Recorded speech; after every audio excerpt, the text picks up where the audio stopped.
You go back and look, when you were at Bama, you got hurt, and they had a bunch of running backs, and you couldn't kind of break through. And then you go to a junior college, Alvin. Was there ever a moment for you that you doubted yourself and you thought, damn, this thing ain't going to work out for me?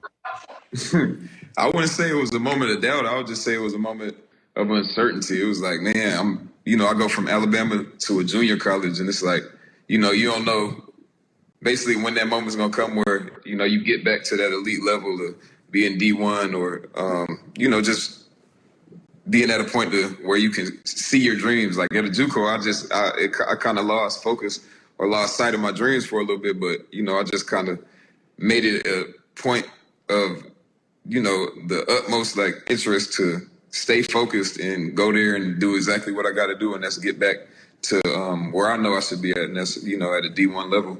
Well, you went to Tennessee, and then you were very, very profoundly impactful there, and then you go to the NFL. It's interesting. September, you signed a big extension, a lot of money, and you deserved every penny of it. You're a star running back. But running backs, as you know, Alvin, everybody's always like, oh, watch out. Don't pay a running back. Oh, watch out.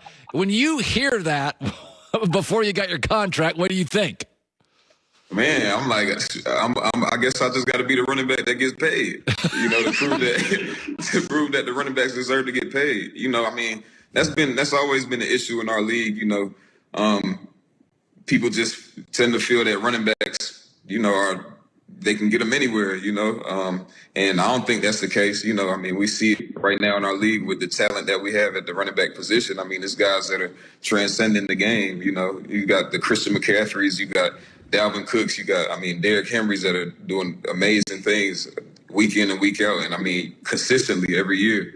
So, I think at our position, we deserve to get paid. I hope I did our group justice, by, not only signing a big deal, but proving that, it was worth, the Saints giving me that deal. Yeah, well, it is. They're not the same team without you because you can also catch the ball, which is huge, and not all backs can do that. So Drew Brees just retired, and it's funny. Joey and I were talking about this. Last couple of years, we've seen multiple teammates get very emotional. Jameis Winston cried about him, offensive linemen. And, leadership, Alvin's a hard thing to describe. Like, what is leadership? And I don't know what leadership is, but Drew did connect with guys like at a different level. Like when you got to New Orleans, Alvin, when did you notice it, just kind of Drew and his impact on guys?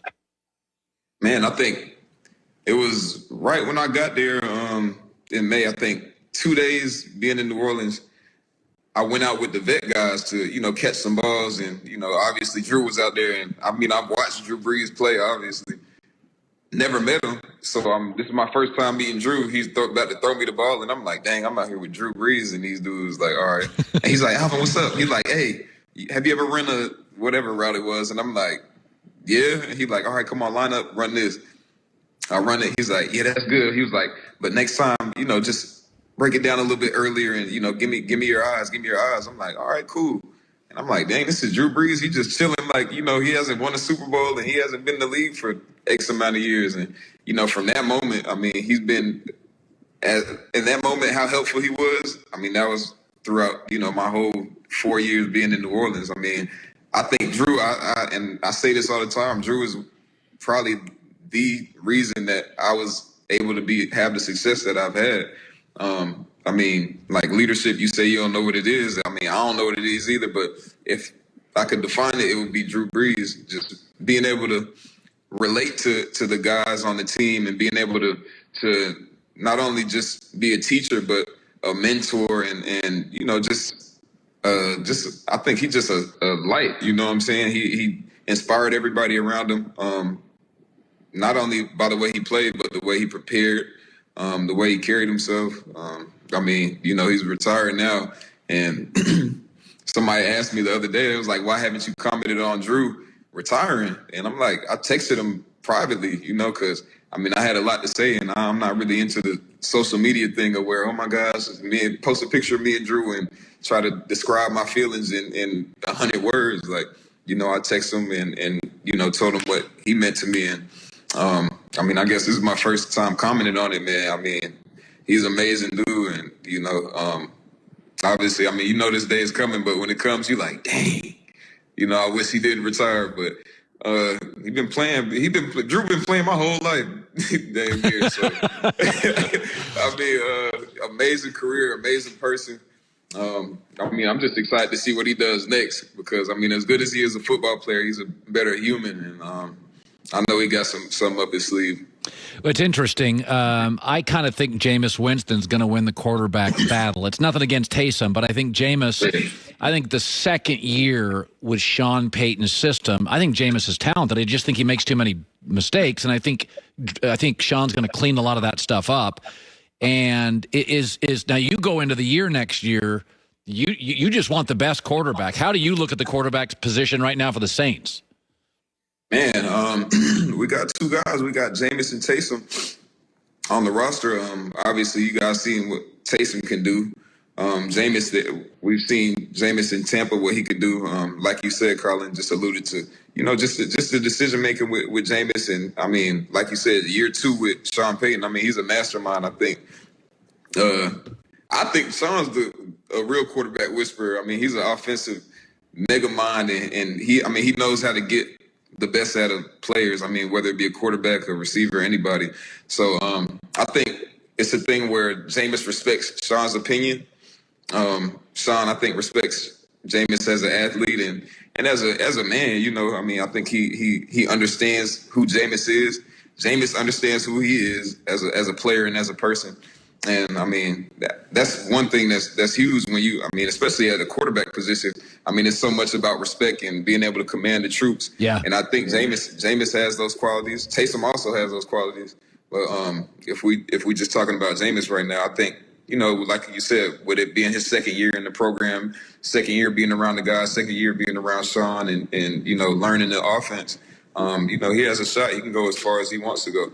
Everybody has to rally around him. Yeah, it's interesting, Alvin. A running back is the game is not as violent as it used to be. You can't hit quarterbacks, you can't hit receivers. The one position that you can still hit is running back. So when a season ends, do you just get away from working out? Do you just say, my body got to heal? How long do you just take off? Oh yeah, I disappear. It's a long season for any position. But obviously, I get hit every play, whether I'm pass protecting, running the ball, whether it's a run fake, somebody hitting me. Greenwood, it's a digital banking platform for Black and Latino business owners and individuals. Today, Greenwood got a $30 million investment from some of the biggest banks in America. So you're doing things in your community. Good for you, Alvin. Tell me about Greenwood. Yeah. Colin, I got to correct you. We just closed Series A funding, and we closed at $40 million. So that's the largest in the history of fintech, which is financial tech.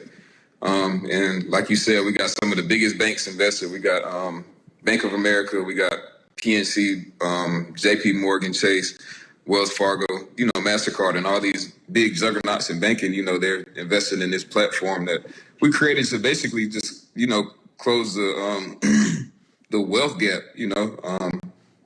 Like you said, it's African American and Latino focus, minority focus, but it's going to be a platform for everybody. Just to wake people up to financial literacy and give minorities and everyone banking options. Because I think, and I'm just speaking for me, my community and the Black community, there's not enough knowledge about banking and being able to get loans and how to save your money and spend your money wisely. So, this is going to be huge, and I'm just excited to be a part of it. Alvin, you're a good dude. You're a great player, and love watching you play. Absolutely love it. And I have more than a few friends that have you on their fantasy team. You're on basically everybody's fantasy team if they can get you. Yeah, man. I appreciate you, man. Thank you. No doubt. Appreciate you, Carl. All right. Good stuff, Alvin Kamara. Yeah, he's great route. Goes to Alabama, gets hurt, and then they have so many running backs, can't break through. A little bit of a doghouse with Nick Saban. Has to go to junior college.